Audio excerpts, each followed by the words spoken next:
มาเบิ่งนี่นะมาเบิ่งคนอยู่ลาวบ่เป็นสวยแดจากแม่นว่าตอนนั้นน่ะคิดหยังอยู่บ่ซื่อก็อยากเป็นสร้างตัดผมเปลี่ยนลุคให้เจ้าของเพิ่นว่าบ่หน้าบ่หลังจับหวีก็มีตัดมาโลแล้วตอนตัดนั่นน่ะจนว่า 10 โมง 11 โมงละนางกำลังสิไปอาบน้ำเห็นผมยาวว่าซั่นก็เลยจับมีตัดมาซอยผมแต่บ่แม่นซอยละเบิ่งหั่นน่ะตัดแท้ตัดว่านี่นางก็มั่นใจได้นางเข้าไปเบิ่งอยู่ในเน็ตแล้วว่าเขาเจ้าต้องเฮ็ดแนวใดแดตอนที่ตัดตอนนี้ยังบ่สลาใจได้ว่ามันเป็นแปลกๆมีการตัดเป็นเลเยอร์อีกได้เพิ่นไปศึกษามาแล้วไปศึกษาอยู่ใส่ไปเบิ่งอยู่เน็ตมา หน้าตอนตัดก็จริงจังอยู่ได้เนาะเห็นบ่ฮอตเลเยอร์ที่3ละเลเยเลเยอร์สุดท้ายบ่มีการเอะใจอีหยังทางนั้นยังมั่นใจในตัวเองอยู่บ่มีการซอยซึบๆชับๆเก็บเล็มอีกได้มาเจอตอนผีมารวมกันแล้วนึกว่าคันหน้าคันใด ตอนนี้ไปยังใจดีสู้เสืออยู่นะมีกันสไลด์อีกบ่มีสไลด์เก่าอันมีตัดตัวนี้แหละสไลด์เองว้าวแท้เด้ออันนี้ก็ครั้งแรกที่ตัดผมเองแบบบ่เคยจะเคยตอนนี้เริ่มฮู้แล้วเริ่มรู้ชะตากรรมตัวเองแล้วว่า โอ้ยจักสิอีดูตุนจักสิสมน้ำหน้าเจ้าของเล็บที่อยากตัดก็คือแบบปล่อยหวานยาวๆตั้งแต่อยู่คางมาสินะแต่รู้สึกว่าตัดไปตัดมามันสิเป็นผมหน้ามาแล้วได้หันลองแก้ไปเบิ่งก่อนนางใจเย็นสู้เสือแก้ไปเทละข้างสไลด์เบื้องนั้นสไลด์เบื้องนี้สไลด์ไปสไลด์มาเห็นบ่ สุดท้ายได้ผมหน้ามาสังเกตเบื้องหน้าตอนนี้เริ่มบูดเริ่มหยังเริ่มบ่ยิ้มคือตอนแรกละแก้ไปแก้มาได้ซ้ำนี่ละเสียผมไปหลายเติบอาบน้ำสระผมอีหยังเรียบร้อยก็ลองมาไดลองมาจัดทรงเบิ่งดูว่ามันสิออกมาเป็นทรงใด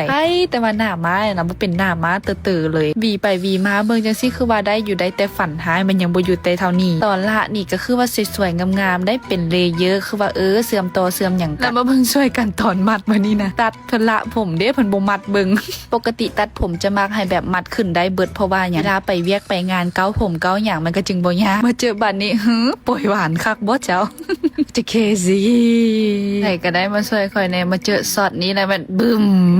มัดผมสูงรวบขึ้นสูงนี่ก็คือว่าตุบบ่ได้เลยตอนนี้ก็คือเพิ่งไผ่บ่ได้ก็ได้ทำใจเจ้าของลองใจดีสู้เสืออีกบาทนึงผมซื้อบ่ได้ลองไปลอนมาไปลอนจัดทรงมามีแววเด้อจุเจ้าปกติผมทรงเก่าหันลอนบ่ขึ้นลอนละแม่นโอ้ยคือผู้เฒ่าเลยแต่ว่ามีปล่อยหวานเฮาตัดมาในมื้อนี้มาละลอนขึ้นลอนหยังเด้อก็บ่ว่าบัดนี้สิได้ลอนผมทุกมือแล้วประเด็นก็คือผมอันนั้นลอนนั่นน่ะยังบ่ทันได้เบิดหัวสั้นแป๊บนึงก็คายก็เบิ่งแต่ตอนถ่ายคลิปเมื่อกี้ลอนบักได้แน่นถ่ายไปถ่ายมาบ่ฮอด10 นาทีซำนะผมละว่าคายออกเบิดละค่อยสิแก้จังได๋ช่วยบอกคันเด้อทุกเจ้าเด้อละคันผู้ใดอยากตัดตามนี้ห้ามละเด้อไปหาเอาพูน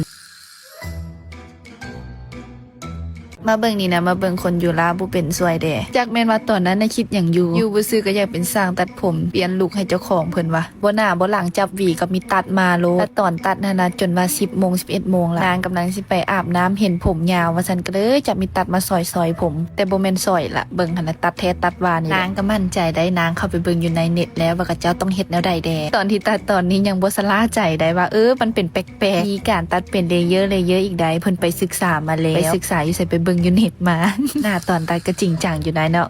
เห็นบ่ฮอตเลเยอร์ที่3ละเลเยอร์สุดท้ายบ่มีการเอะใจอีหยังทางนั้นยังมั่นใจในตัวเองอยู่บ่มีการซอยซึบๆชับๆเก็บเล็มอีกได้มาเจอตอนผีมารวมกันแล้วนึกว่าคันหน้าคันใด ตอนนี้ไปยังใจดีสู้เสืออยู่นะมีกันสไลด์อีกบ่มีสไลด์เก่าอันมีตัดตัวนี้แหละสไลด์เองว้าวแท้เด้ออันนี้ก็ครั้งแรกที่ตัดผมเองแบบบ่เคยจะเคยตอนนี้เริ่มฮู้แล้วเริ่มรู้ชะตากรรมตัวเองแล้วว่า โอ้ยจักสิอีดูตุนจักสิสมน้ำหน้าเจ้าของเล็บที่อยากตัดก็คือแบบปล่อยหวานยาวๆตั้งแต่อยู่คางมาสินะแต่รู้สึกว่าตัดไปตัดมามันสิเป็นผมหน้ามาแล้วได้หันลองแก้ไปเบิ่งก่อนนางใจเย็นสู้เสือแก้ไปเทละข้างสไลด์เบื้องนั้นสไลด์เบื้องนี้สไลด์ไปสไลด์มาเห็นบ่ สุดท้ายได้ผมหน้ามาสังเกตเบื้องหน้าตอนนี้เริ่มบูดเริ่มหยังเริ่มบ่ยิ้มคือตอนแรกละแก้ไปแก้มาได้ซ้ำนี่ละเสียผมไปหลายเติบอาบน้ำสระผมอีหยังเรียบร้อยก็ลองมาไดลองมาจัดทรงเบิ่งดูว่ามันสิออกมาเป็นทรงใด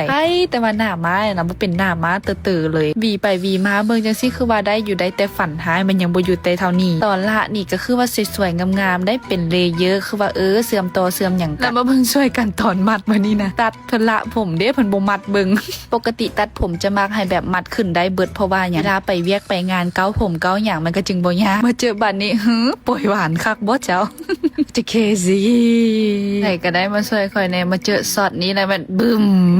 มัดผมสูงรวบขึ้นสูงนี่ก็คือว่าตุบ บ่ได้เลยตอนนี้ก็คือเพิ่งไผบ่ได้ก็ได้ทำใจเจ้าของลองใจดีสู่เสืออีกบาทนึงผมซื้อบ่ได้ลองไปลอนมาไปลอนจัดทรงมามีแววเด้อจุเจ้าปกติผมทรงเก่าหันลอนบ่ขึ้นลอนละแม่นโอ้ยคือผู้เฒ่าเลยแต่ว่ามีปล่อยหวานเฮาตัดมาในมื้อนี้มาละลอนขึ้นลอนหยังเด้อก็บ่ว่าบัดนี้สิได้ลอนผมทุกมื้อแล้วประเด็นก็คือผมอันนั้นลอนนั่นน่ะยังบ่ทันได้เบิดหัวซ้ำแป๊บนึงก็คายก็เบิ่งแต่ตอนถ่ายคลิปเมื่อกี้ลอนบักได้แน่นถ่ายไปถ่ายมาบ่ฮอด10 นาทีซ้ำนะผมละว่าคายออกเบิดละข่อยสิแก้จังได๋ช่วยบอกคันเด้อทุกเจ้าเด้อละคันผู้ใดอยากตัดตามนี้ห้ามละเด้อไปหาเอาพูน